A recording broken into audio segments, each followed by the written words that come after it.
and welcome back to Atreyu News. It is now Tuesday, May the 23rd of 2017 in the afternoon. I was away on a couple days for a job, but now I'm back, just in time to report on more disgusting news out of Europe. Breaking, more details released about the Manchester bomber.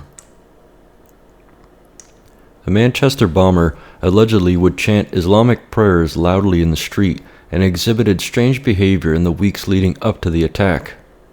From the Daily Mail, neighbors of British-born Manchester suicide bomber Salman Abedi have revealed his strange behavior in the weeks before he slaughtered 22 people.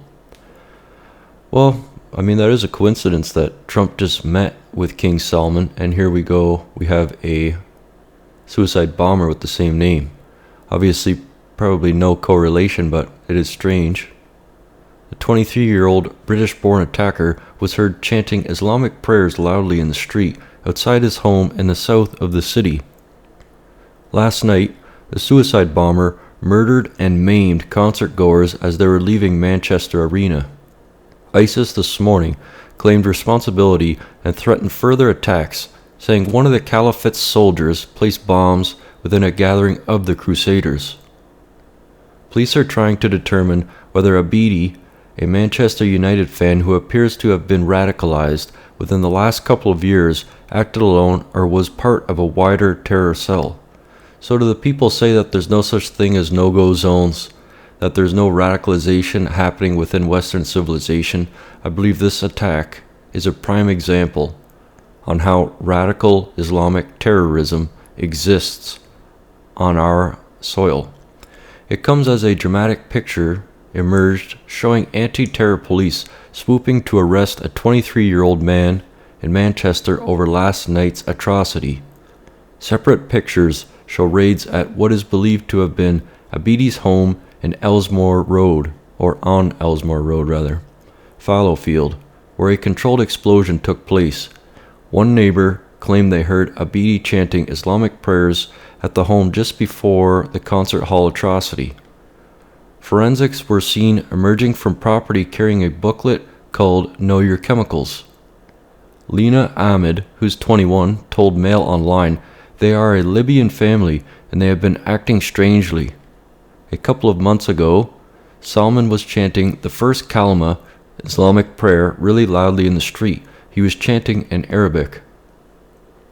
He was saying, "There is only one God, and the Prophet Muhammad is his messenger." But like we had discussed before, they pray to the God below. Abedi's former school friend Leon Hall told Mail Online he saw the killer last year and said he had grown a beard. He also said the jihadists was a keen Manchester United fan. Hall, who's 26, and Abedi live close to each other in a row of run-down terraced houses in the Moss Side area of Manchester. He later ended up living next door in a nearby street and went to the same school. Hall said, "I saw him last year and he had a beard thing going on. We didn't speak, but just nodded to each other. I don't remember seeing him with a beard."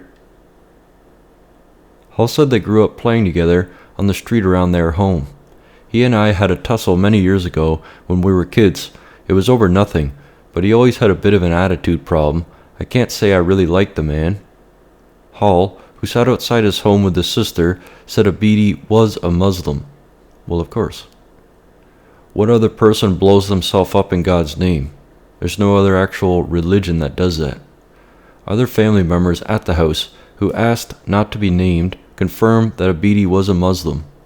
Hall said, "I remember that he was a big Manchester United fan. I don't think he went to the games, but would follow them. I think a full-blown investigation into their family should occur, and perhaps other family members be thrown behind bars as well. I find it quite shocking that the families are never actually prosecuted for what their children do, as if they didn't know or help in the act." The first victim of Manchester attack identified. Does this look like a crusader to you? Georgina Callender was identified as the first victim of the Manchester Arena attack. 22 people have died in the attack so far. And here's a tweet from her friend. To my beautiful best friend, I hope you rest in peace, my darling. I love you so much and will always miss you. Well, it's a nice sentiment. However, it's not going to stop. What these people don't understand, or I should say what Westerners don't understand, is that you can love, love, love all day, but words will never stop these attacks. Only a physical act will stop these attacks. And Trump has the right idea. By going to the heart of the Muslim world and saying ISIS should be crushed, by putting a temporary ban on predominantly Muslim countries that produce terrorists. To me, I believe Saudi Arabia should have been within the list that Trump created, but Trump definitely has the right idea. Have to stop the invasion, or this will continue until the Western Empire is destroyed. Breaking: former FBI CIA Director John Brennan just admitted everything. Well, not really, but Congressman Trey Gowdy questioned former CIA Director John Brennan and asked him directly if he had seen any evidence of collusion. And of course, they're going to jump on this Russia thing. Who cares about the terrorist attack? No, let's talk about Russia, the thing with no evidence whatsoever. And Brennan could not confirm it. He also admitted that he was unaware of Trump ever pressuring any intelligence investigations. Well, big surprise. From Kyle Griffin, Gowdy, did you see any evidence of collusion? Brennan, I saw information intel that was worthy of investigation by the Bureau. Wrong answer. Let's take a look anyway. Did you see evidence of collusion, coordination, conspiracy between Donald Trump and Russian state actors? I saw information and intelligence that was worthy of investigation by the Bureau to determine whether or not such cooperation or conclusion was taking place. That doesn't help us a lot. What was the nature of the information?